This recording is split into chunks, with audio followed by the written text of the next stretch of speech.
All right, we'll be back in the book of Habakkuk this evening. It's been a few weeks since we were here, so we'll do a brief review. Habakkuk is otherwise unnamed in Scripture, the author, but it seems that he is almost certainly from Judah, because that's the realm of his observation, the realm that kind of sources what he's seeing and the complaints that he makes before God.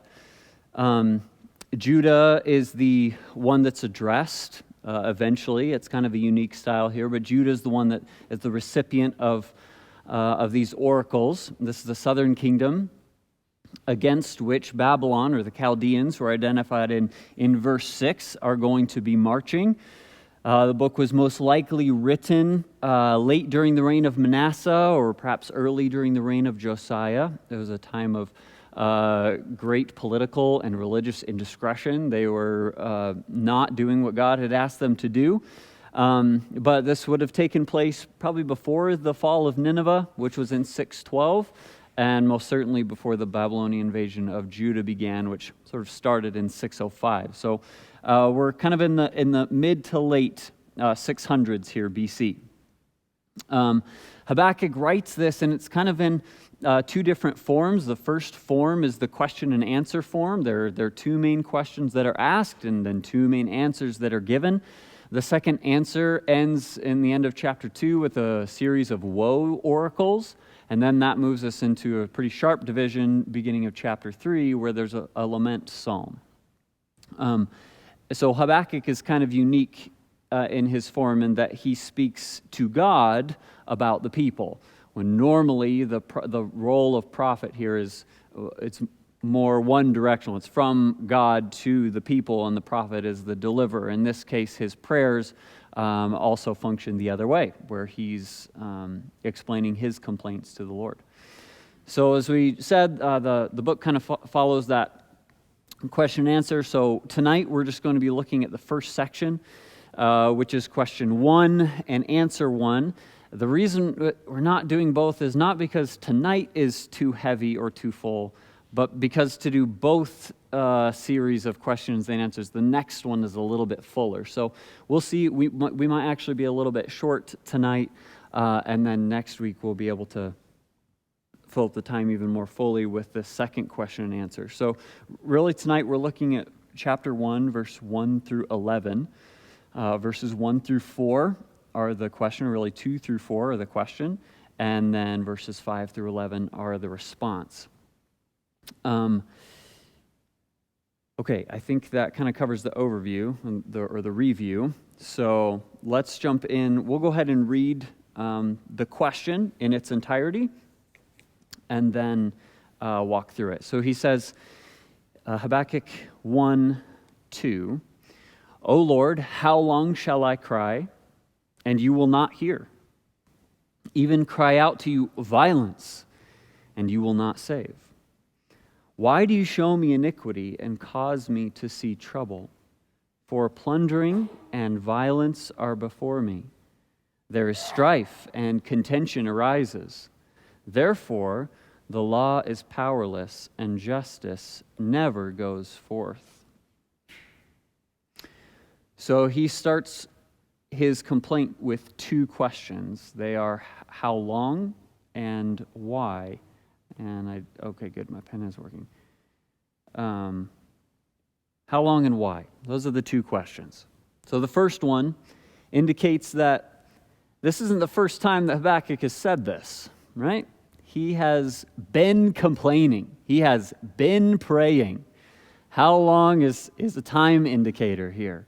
So he's been asking for relief from injustice for who knows how long, perhaps an extended period of his life even, and he's puzzled because of how long it has taken for the Lord to reply. I think you see that quite a few times throughout the Psalms as well. There's often the question, how long?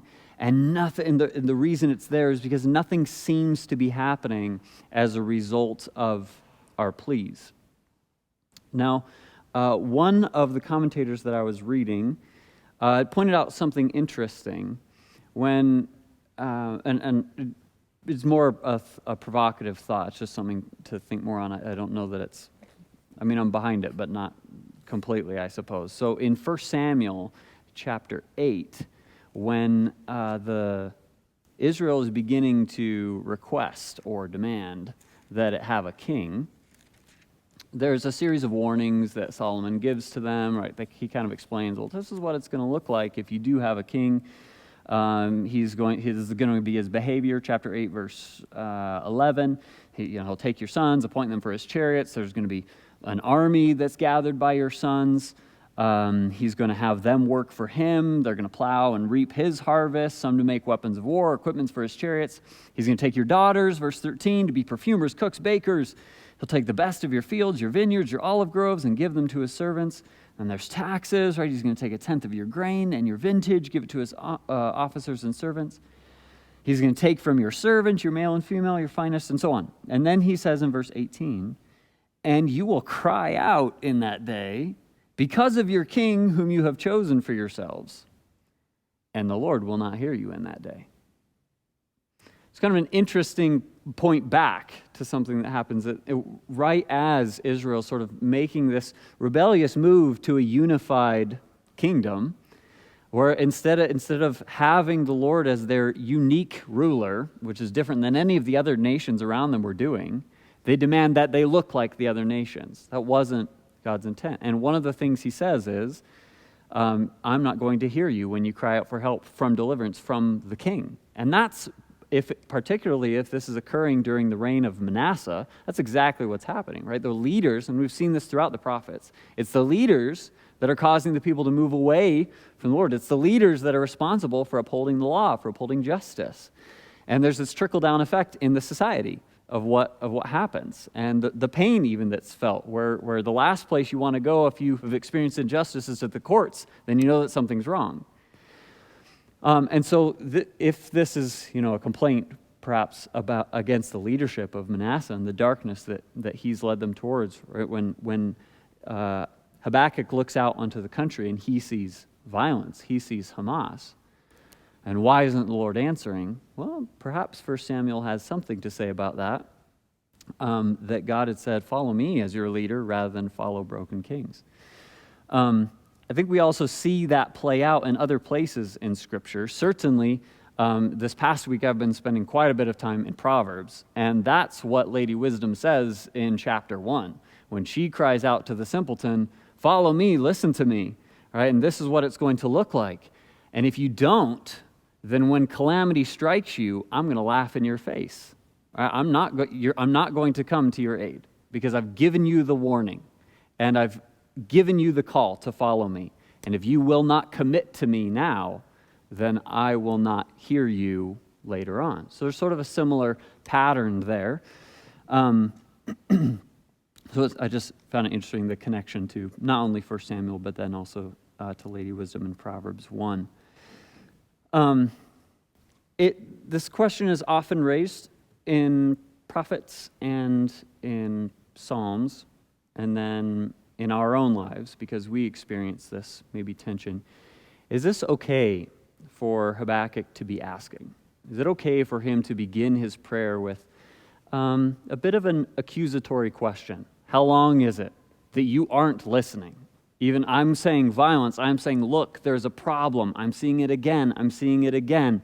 Right? If there's, lighter note, if there's like a ball game that's happening and the coach is talking to the official, like, he did it again. Like, look, he did it again. I'm telling you, I'm pointing it out to you. I'm showing you right there. There's the offense. And watch, next time we're down here, it's going to happen again. And the official's not blowing his whistle. And you're like, are you blind? Like, how many times do I have to say it? Like, I prayed to you. I pointed out, it's King Manasseh. It's right there. It's in the court systems. And how long do I have to do that? Because you're not saving. You're not for deliverance. That's a pretty strong accusation based on some right feelings, I guess. But perhaps you have some thoughts. Are these types of things okay? Is it okay to ask how long and why to God? And why would you say yes or no? Part of the frustration of the righteous over sin. And, okay. there's really nothing they they can do about it. And they know God is long-suffering, except, they get frustrated and say, well, how long are you going to suffer with this? And it's probably a natural human response. But, yeah, and it can be intensely frustrating, and it's like beating your head against a wall. Mm-hmm. The righteous experience in a broken world. I think that is a frustrating experience. I think that was a good thing to point out. Any other thoughts? It may seem obvious, but who else would we ask? Who else would the prophet ask but the Lord who is in control of all things? Mm-hmm. Well, he knows us, so he knows we're going to wonder. Mm-hmm. Yeah, he certainly knows. He knows our frame. So overall, you're saying good thing to ask, even in the way he's asking? There's is there a line, and sort of what you're allowed to say is kind of the question. And I think we feel this, because there are things that we've walked through and we've experienced personally and corporately, where you're like, I kind of don't know where the line is, if there is one, and what would be appropriate to say. And I think there tends to be a line drawn pretty far on the conservative side of things, at least as far as corporate prayer is concerned. We draw it pretty far to where we say, no, you have to sound a certain way, or these are sort of the inbounds prayers, just as a broad brush, maybe American church corporate prayer culture.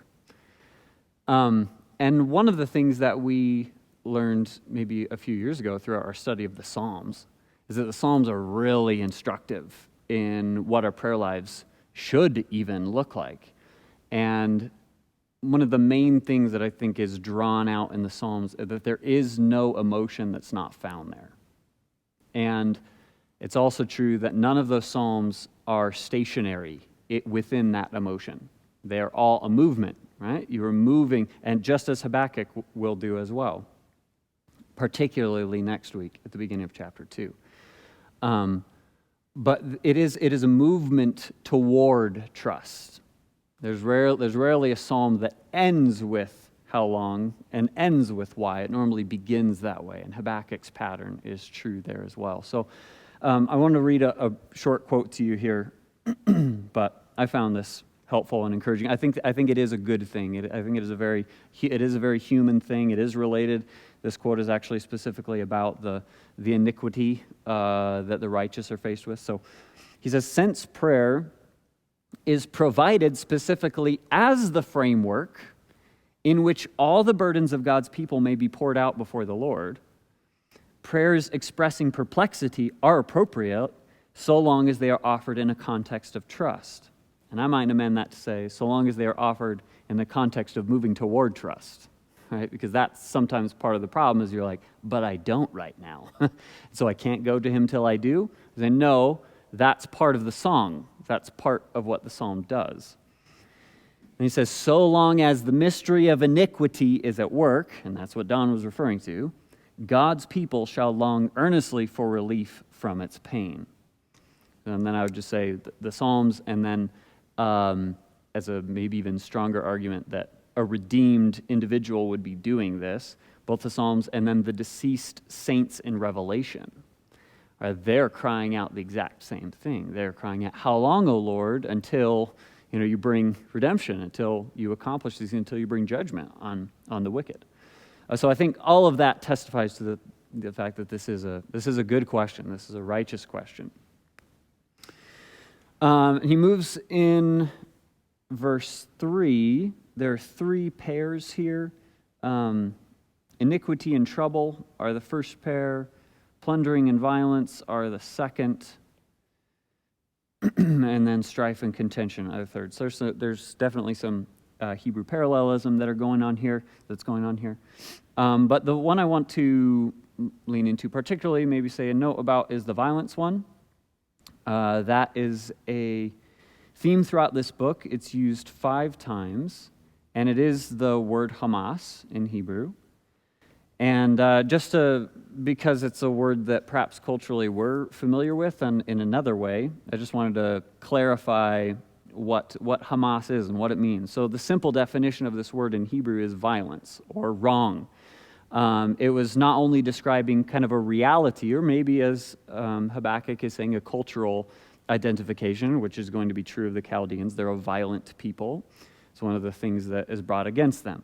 But it's a quality as well as a cry. And you see that in verse 2, that's how Habakkuk uses it in verse 2, in contrast to how he uses it in verse 3. Not unlike the victim of a crime might just cry out loudly the name of the crime, right?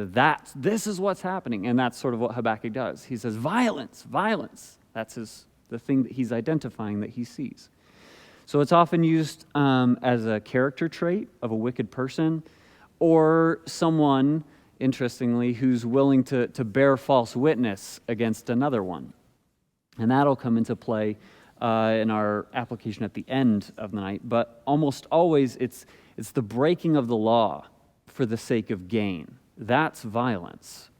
The Proverbs 1 gang, right? This group of young men who are calling out to the simple one to follow them, and they say, we're going to throw our purse together, and it's going to be great, and we're going to have all of this plunder, and we're going to do violence to people. So they're breaking the law for the sake of gain. It's kind of the idea. So the Hamas that we're familiar with is actually, it's not this same word. It didn't even come about in the same way. And I was just listening, so again, Proverbs is on my mind. I listened to a series of lectures last week by Bruce Waltke, and he actually made this tie, and I think it's just natural to make the tie, and I don't know that we're supposed to, I'm saying we're not supposed to make it. He's like, well, and we know, Hamas is a very violent thing. So Hamas, the movement, is actually just a transliteration of the Arabic phrase. When translated into English, that just means the Islamic resistance movement. So the first characters of the Islamic phrase spell the acronym Hamas.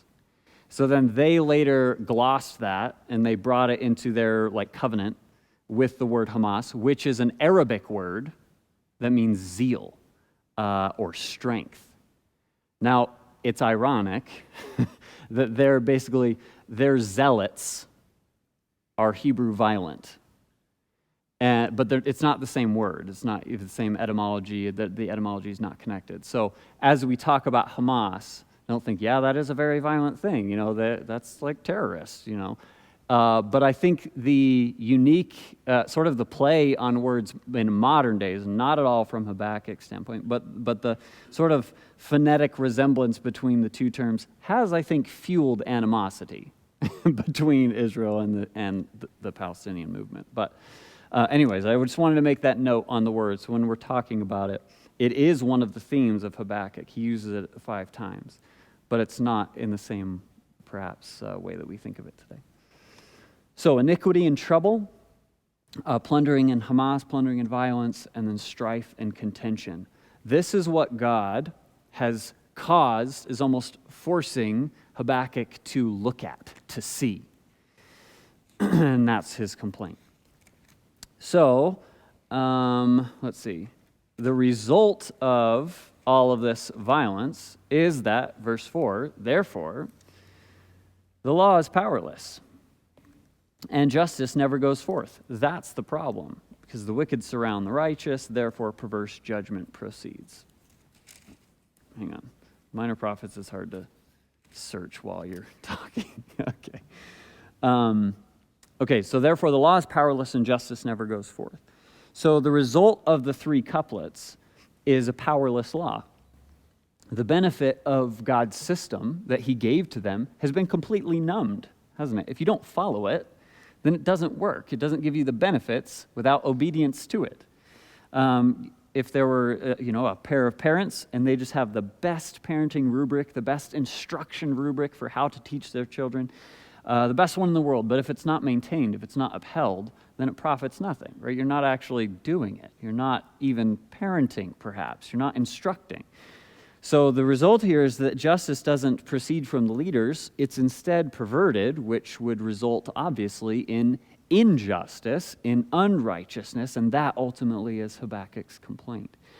It is fascinating to think that that God gave such responsibility to his people.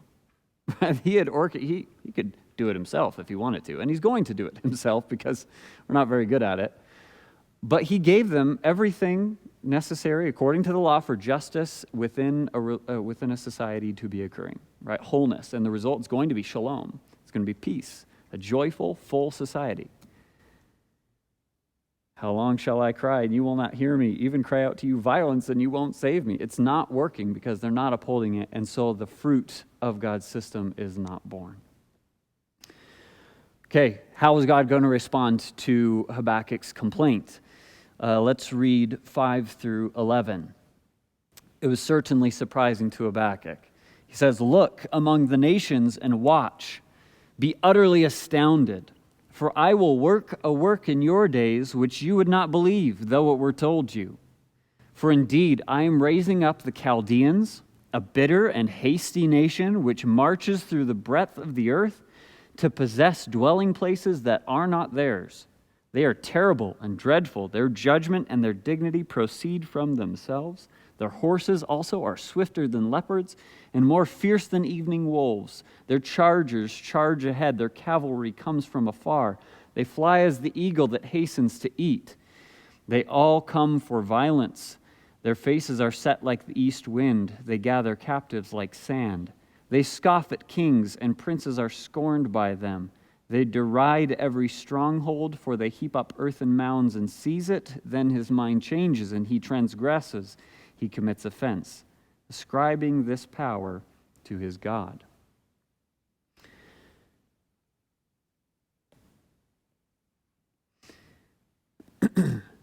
God does not dispute Habakkuk's analysis whatsoever. He also doesn't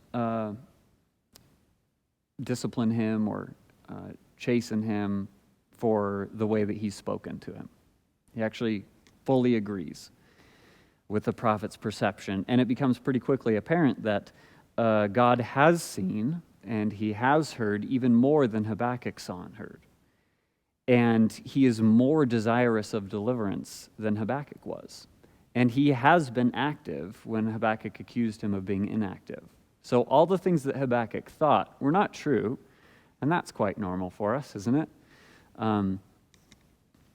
Another thing been thinking of this past week, without complete knowledge, you cannot have certain knowledge. And that's part of what prayer is doing. It's acknowledging that we don't know everything. And so when Habakkuk makes observations, he thinks he knows some things, but he doesn't know as much as he thinks he knows, because there's a lot of stuff he doesn't know, and one of those things is that God has been active in raising up the Chaldeans. And so God's response is it's quite strong. There's a really impressive lead-in. He says, "Look and see, watch, be utterly astounded, because I'm going to do something that I can explain it to you, but you won't believe me even if I told you. You're going to have to just look and see," which is a poetic play on words from back to what Habakkuk had prayed, that God was making him see violence. Now he's saying, well, just wait till what I'm going to show you. And you need to keep your eye on the international horizon, because I'm doing some things there that you're unaware of, but you're about to be made aware of them. And that's another really strong argument for why they have not yet conquered Nineveh and why they have not begun moving against Judah, because otherwise none of these things would come as a surprise to Habakkuk. So what he's going to be doing, he's going to raise up the Chaldeans. Now, who are they? Now, that's what we're really going to be getting into in the rest of this chapter, is a description of who they are. So Chaldeans is Babylon. And they're in sort of south-central Mesopotamia. There were some ancient Aramean tribes that had been there for many years, and I believe it's the correct connection between Abraham, that he had been from Ur of the Chaldeans, some of those ancient tribes there. But they'd only recently been established really as any sort of reputable military power, being united under like a dynastic sort of ruling system. They were about to be very well known for their cruelty and their speed in conquering most of Western Asia. They enriched themselves at the expense of other people, right? Hamas. And they succeeded the Assyrians with this bloodthirsty search for power and for plunder. So that's what they're going to be doing. And the qualities of Babylon are described in the next few verses. So from 6 to 11, their qualities are described. One of them is that they are greedy, right? They want to go and possess dwelling places that are not there. So there's sort of the quick and greedy snatching up of all the land that they're about to do. They are cruel, arrogant, self-sufficient. That's kind of what verse 7 is discussing. They're terrible and dreadful, but then their judgment and their dignity proceed from themselves. So that pairs really well with the accusation at the end here, that they ascribe this power to his God. And we'll talk about that at the end. But basically, they're deifying things that they ought not be deifying. And they're related to themselves. So whose rule do we follow? Our own rule. Who's powerful? We're powerful. Who's strong? We're strong. Where did that come from? Us, because we're the greatest ever, and we're the most vicious and violent, all this stuff. But it all came from their heart, and they worshipped themselves. So their judgment and their dignity proceed from themselves. Then 8 kind of gives this description with animal comparisons. So their horses, which is a description of their military might, something that was terrifying to the people of Judah. Their horses are swifter than leopards, more fierce than evening wolves, or wolves that are going out to hunt, right? At dusk, they're going out to go take down their own prey. Then there's a parentheses, they fly as the eagle that hastens to eat. So the word eagle is their word vulture. So the vulture is descending quickly upon its prey in order to tear it up and get a meal. We might think of eagle more as sort of the swift, like grabbing up of the fish or something like that. But vulture's the Hebrew word that's being used there. What he's talking about is revealed in the parentheses. He's talking about the cavalry. He's talking about the army and how quickly they come and how powerfully they come. That's what they're doing. That they arrived faster than leopards and they're just tearing. I couldn't get, only this one's for you, Elijah. I couldn't get the quote from National Treasure out of my head. There's some pirates, right? And the way that it describes these pirates is because they use this portal in order to get into and out of these places very quickly. And this little boy has heard the legends of these pirates, and he says they swooped in out of nowhere and they vanished without a trace. And that's like exactly what the Babylonians are described as. They're just like quickly coming to plunder. They hit and they leave, and it's done. Nobody even knows where they came from. That's how quickly the horses are going to descend. Okay, and why are they there? Well, they're there for violence. Again, they're sort of determined toward this vicious pillaging. That's what they want to do. Their faces are set like the east wind. This is a hapax, very difficult to know exactly what it means. It could be, and I think probably the best description is that it's talking about like a desert storm that comes in. Their faces are set towards something, like a desert storm is going to be set towards something, and those are also known as coming in very quickly. Right? You might see something on the horizon, and then before you know it, it has arrived on your doorstep. And then to continue the desert analogy, they gather captives like sand. So they're just amassing them. Right? And that's a similar language to what God promises Abraham to describe the number of his descendants, right? The sand. So similarly, they're amassing victims. They don't care what other people think. They scoff at kings, and princes are scorned by them. So they don't care about any other authorities or any boundaries. They don't mind any of those things. They're gonna even the boundaries of walls, they just go right over them. They actually heap up earthen mounds and seize whatever they want. So that's a very literal description of what you would do in a siege, is they actually did just build a big pile of dirt outside the wall until it was big enough either to run over, attack over, or that you could push your siege engines up to it. And from the higher vantage point of your siege engines, you could sort of decimate the defense. So none of that bothers them. All of the mighty things of this world, like kings and princes that people normally listen to, people normally follow and obey, are willing to heed the voice, an authoritative voice. They mock, they laugh at it, and they think it's funny, and they are just going to mow over it violently and move on. And then as soon as they've taken the city, then there's a quick change of their mind, and they begin pillaging and plundering. I think it's just a turn from the attack to then just the enjoyment of the plunder. They're going to abuse the people that are there. They're going to take what is not theirs. Again, a good description of Hamas, just breaking the rules for personal gain.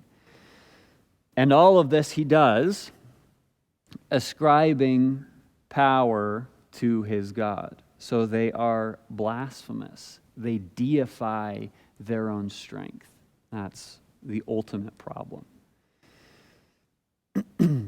Here's a quote from a guy named Heflin. He says, in this vivid description of a seemingly unstoppable power, one of Habakkuk's great theological themes begins to surface. Evil has within itself the seed of destruction. Babylon will not have the last word at all, or after all, for within the empire are self-destructive traits. And I think that that's exactly what God is doing in his answer, is he's describing those self-destructive traits. Because Habakkuk's going to react to it. He's going to say, wait, you're using greed and cruelty and arrogance and self-sufficiency and blasphemy in order to bring justice? It's like, that doesn't seem right. And God's saying, yes, but they're greedy, vicious, arrogant blasphemers. Therefore, they're not going to have the last word. So evil has within itself the seed of destruction. There's one other thing I want to do, actually a quotation of this in Acts. But before we move to that, what are your thoughts on God using this sort of means toward his ends? Habakkuk responds, right? We know that. We've read the book, and we know kind of what he's going to do, how he's going to say, wait, how can you use that? Do you have that same sort of reaction that Habakkuk has? Or how do you respond to God using a really violent empire against his own people?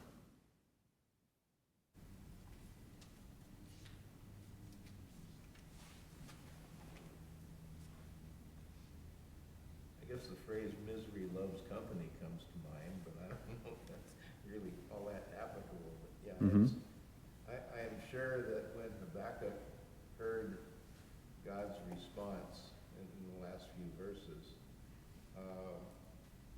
he was just blown away Mm-hmm. that God was doing something probably totally contrary to what Habakkuk's expectations were. Yeah, his expectation, his desire. And, we do that a lot too. We have our preconceived notions, and there's lots of times that they just fall apart because preconceived notions just don't measure up to reality. Mm-hmm. In other words, we've completely missed it. Mm-hmm. And there's lots of scenarios where that can happen, but this is probably about as extreme as it would get. Mm-hmm. So, I can't help but think of the parallel with Abram that we heard this last Sunday. Shall not the God of all the earth do Justly, yeah. The issue there was, are you going to destroy the righteous with the wicked? And no doubt, when the Babylonians overran Judah, many righteous people were destroyed. And I think that when Habakkuk realizes that, is when he wonders, well, you're going to destroy the righteous along with the wicked. That seems to be the problem. I don't know whether it is or not, but it's a sense of It's Habakkuk's problem. It's the theological question. it's Because if God responds like, I'm raising up Babylon, they're incredible snipers, and they're going to take out King Manasseh.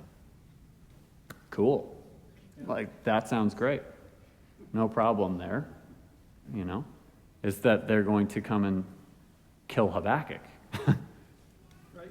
And Wait. And like Daniel and his friends are going to be deported. They're going to lose their family. Mhm. Their lives are going to be devastated. And the righteous people are going to suffer right along with the wicked people. It doesn't feel very precise. Like Peter argued, right, that God knows how to deliver the righteous and he knows how to judge the wicked. It doesn't feel very precise to us when the just are included, at least physically, temporally, in the suffering of the wicked. You mentioned going through Proverbs the last week. This is orders of magnitude greater, but we're told that folly is bound up in the heart of a child, but the rod of discipline will drive it far from him. The rod is not pleasant. Mm-hmm. And this is discipline for the behavior of the country as a whole. Mm-hmm. So the discipline must be Corporate. corporal, at least. Corporate. So it must be in relation. Mm-hmm. Mm-hmm. Yeah, I think that is the national aspect is certainly helpful. It was the nation that had not followed. Now it was led, most certainly, and God held the leaders to a greater accountability, but the nation followed as a whole. When Daniel prayed, it's another kind of perspective on this. When Daniel prayed, he was in solidarity with the whole nation and the suffering. Mm-hmm. He didn't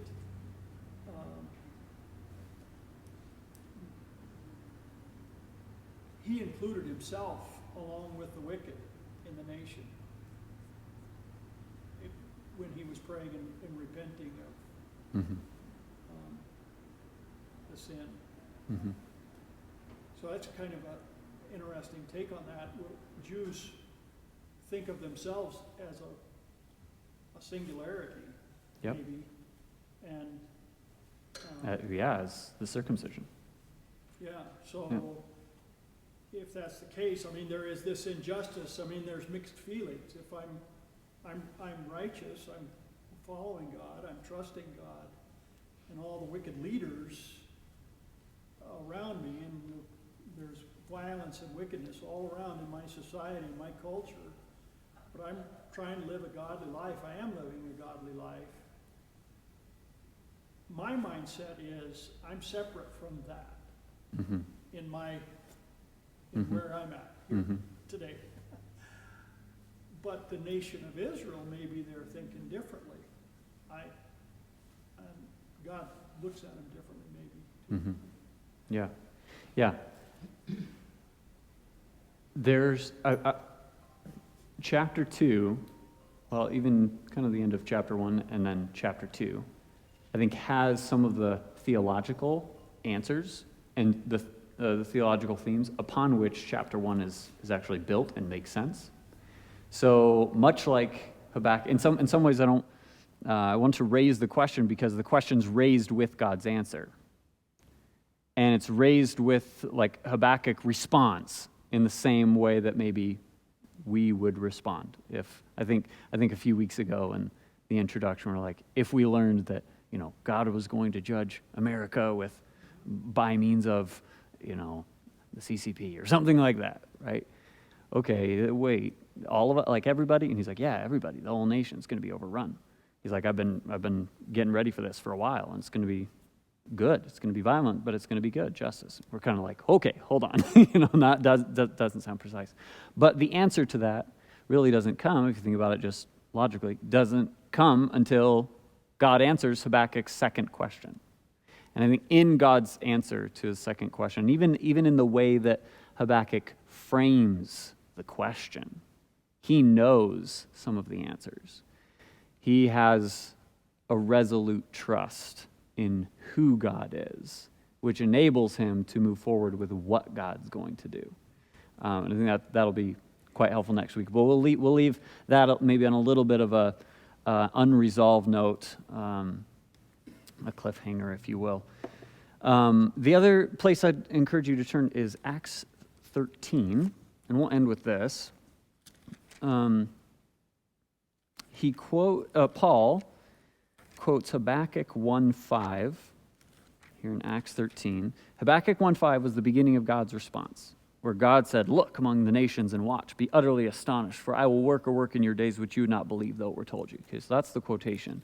Now in Acts 13, a little bit of background. Paul and Barnabas are traveling. John Mark has just departed from them, and they now arrive in verse 13 at Pisidian Antioch, which is in Asia Minor, not the Antioch in Syria. So they're going to go to the local synagogue. That's verse 14. When they departed from Perga, they came to Antioch in Pisidia and went into the synagogue on the Sabbath day and sat down. Okay, so it's a normal Sabbath day. They read the Shema, and then they read the law and the prophets. So after the reading of the law and prophets, the rulers of the synagogue sent to them, saying, "Men and brethren, if you have any word of exhortation for the people, say on." So it's customary if there's maybe a prominent visitor, and certainly Paul was well known. He had his papers, right? He was the Pharisee of Pharisees. He'd been trained by Gamaliel. You would know who he is. They were invited to teach following the reading. So Paul's now invited to speak. And you can imagine, as this missionary for Christ, that's what he's going to be talking about. He's going to be talking about the long-awaited Messiah and how that is Jesus. But he approaches pretty strategically. So verse 16, then Paul stood up, motioning with his hand, "Men of Israel, and you who fear God, listen." So here's the history of Israel, right? The God of this people, Israel, chose our fathers, exalted the people when they dwelt as strangers in the land of Egypt, and with an uplifted arm he brought them out of it. Now for a time of about 40 years he put up with their ways in the wilderness, some patience, some long-suffering. And when he had destroyed 7 nations in the land of Canaan, he distributed their land to them by allotment. After that he gave them judges for about 450 years, until Samuel the prophet. And afterward they asked for a king. So God gave them Saul the son of Kish, a man of the tribe of Benjamin, for 40 years. And when he had removed him, he raised up for them David as a king, to whom also he gave testimony and said, "I have found David, the son of Jesse, a man after my own heart, who will do all my will." Okay, so there's the background. That's kind of where he went. It was the whole history of Israel leading up all the way to David. And then just notice the jump. Right, from David all the way, for from this man's seed, according to the promise, God raised up for Israel a Savior, Jesus. Because covenantally, the last point that we would have is David, the promise of the eternal King. After John had first preached before his coming the baptism of repentance to all the people of Israel, and as John was finishing his course, he said, "Who do you think I am? I am not he, but behold, there comes one after me, the sandals of whose feet I am not worthy to loose." Men and brethren, sons of the family of Abraham, and those among you who fear God, to you the word of this salvation has been sent. For those who dwell in Jerusalem and their rulers, because they did not know him, nor even the voices of the prophets, which are read every Sabbath, have fulfilled them in condemning him, condemning Jesus. And though they found no cause for death in him, they asked Pilate that he should be put to death. Now when they had fulfilled all that was written concerning him, they took him down from the tree and laid him in a tomb. But God raised him from the dead. He was seen for many days by those who came up with him from Galilee to Jerusalem, who are his witnesses to the people. And we declare to you glad tidings that promise which was made to the fathers. God has fulfilled this for us, their children, in that he raised up Jesus. Now he goes into his Old Testament rant. As it is also written in the 2nd Psalm, "You are my son, today I have begotten you." And that he raised him from the dead, no more to return to corruption. He has spoken thus, this is Isaiah 55, "I will give you the sure mercies of David." Therefore he says also in another psalm, this is Psalm 16:10, "You will not allow your Holy One to see corruption." For David, here's a comparison between David and Christ. For David, after he had served his own generation by the will of God, fell asleep and was buried with his fathers and saw corruption. But he whom God raised up saw no corruption. Now here's his theological conclusions. Therefore, let it be known to you, brethren, that through this man is preached to you the forgiveness of sins. And by him everyone who believes is justified from all things from which you could not be justified by the law of Moses. Beware, therefore, lest what has been spoken in the prophets come upon you. Conclusion to the sermon. Behold, you despisers, marvel and perish. For I work a work in your days, a work which you by no means will believe, though one were to declare it to you. End of the sermon. It's a pretty strong ending. It's like that. There's an altar call. There's a hellfire and brimstone preacher. So he begins, right, with the history of Israel, kind of drawing in his audience. He knows who he's talking to. He's in the synagogue. So he says, this is where we've been. This is who we are. This is what we're wrapped up in. Now it jump right from David to Jesus, because Jesus is it. Jesus is significant. He is the fulfillment of the promises. And so then he goes in the middle section to just talk about some of those promises. What did the prophets say? What have they anticipated? And Jesus, he's arguing, is the fulfillment of those things.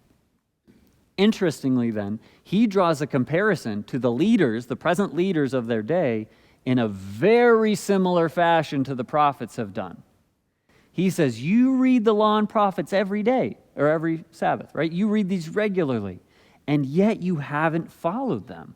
That's what he's talking about in 27. Those who dwell in Jerusalem and their rulers, because they did not know him, nor even the voices of the prophets, which are read every Sabbath, have fulfilled them, the law and the prophets, in condemning him. How? With Hamas. Verse 28. Though they found no cause for death, they asked Pilate to kill him. For their own gain, they broke the law. Right? They practiced violence. Violence is the cry that Jesus could have cried out against them, right? Injustice. This isn't right. But he didn't. So the prophets could be fulfilled. So there's parallels between, that's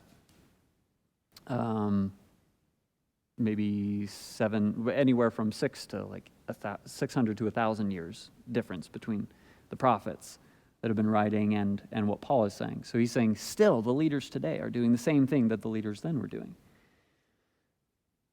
But God had other plans, and so he emphasizes redemption. And then he talks about resurrection and the contrast between David, who fell and experienced corruption, and Jesus, who didn't, who rose. Therefore, his theological conclusion is that that's where forgiveness of sins comes from, is through this man. Verse 38, 39, and by him, everyone who believes is justified from all things from which you couldn't be justified by the law of Moses. So the theology of justification and forgiveness helps then the understanding of why judgment took place. Or perhaps the theology of judgment informs why we need the theology of justification and forgiveness. So that's kind of chapter 1 and chapter 2 of Habakkuk, sort of interplaying even in Paul's own sermon. And so he encourages the people in the synagogue to beware, to experience justification by faith in Christ, to experience that lest they experience Habakkuk chapter 1, lest they experience the Babylonian assault. So this is something that goes back to our introductory conversation too about, is Habakkuk a template? Was Amos a template? It's like, well, Paul used it as a template. And so just in sort of studying that a little bit more this past week, I think it is helpful to look, in some ways, Habakkuk was completely fulfilled, right? What Habakkuk was talking about, what God was talking about to Habakkuk happened. The Chaldeans came and went. And Paul says, yes, and they're coming again. So beware, right? He actually is encouraging them to go read Habakkuk chapter 2 and experience justification by faith. So, there's a lot that's instructive there, even in hermeneutics and in preaching, how Paul uses the Old Testament, but he uses it. He's forewarning the Jews that they're hardening themselves against the proclamation, against the gospel, and in so doing, he kind of captures the point of Habakkuk, which and applies it to the people in his own day. But the message in chapter 1 of judgment will only be understood properly by the message concerning justification by faith found in chapter 2.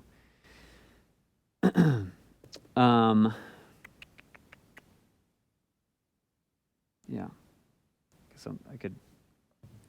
Starting to be cyclical here, but I'll just read this last thing. I think I've already said it, but the people of Israel had, I'll end with that. Okay, the people of Israel had inherited the word of God and were required to obey. Instead, they have practiced Hamas and crucified the Messiah, so they must beware lest condemnation be brought against them. I think the other key, we'll end on this last note, is that Paul appeals in verse 26. He says, men and brethren, sons of the family of Abraham, and those among you who fear God, to you the word of this salvation has been sent.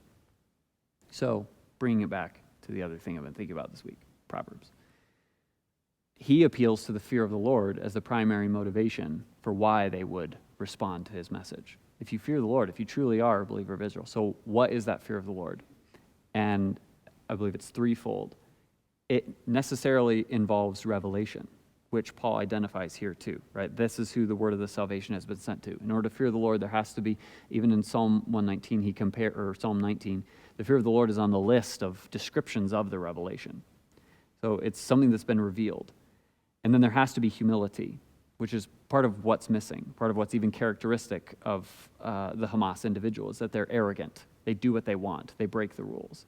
So you have to receive the word of the Lord, respond humbly to the word of the Lord, and then there's probably the part that we talk about the most, be in reverential awe of it. And so the last two pieces, when they're gone, you don't have the fear of the Lord. You only have the revelation that you ought to be fearing, and you're not following it. So that's kind of what Paul appeals to here, which is exactly what Habakkuk and Amos and some of these others, what the leaders in their time should have been doing as well. They responded to the fear of the Lord, and the people would follow. But okay, any last thoughts or comments before we conclude in prayer? Any questions or anything like that? Yeah, the Romans came and destroyed the Jewish state Right. completely. The prophecy was fulfilled again. Mm-hmm. Yep, and we'll continue again and again until the greatest and righteous Babylon comes to bring justice. Yeah. All right, let's close in a word of prayer. Father, thank you for the opportunity to learn. Thank you for this question and answer.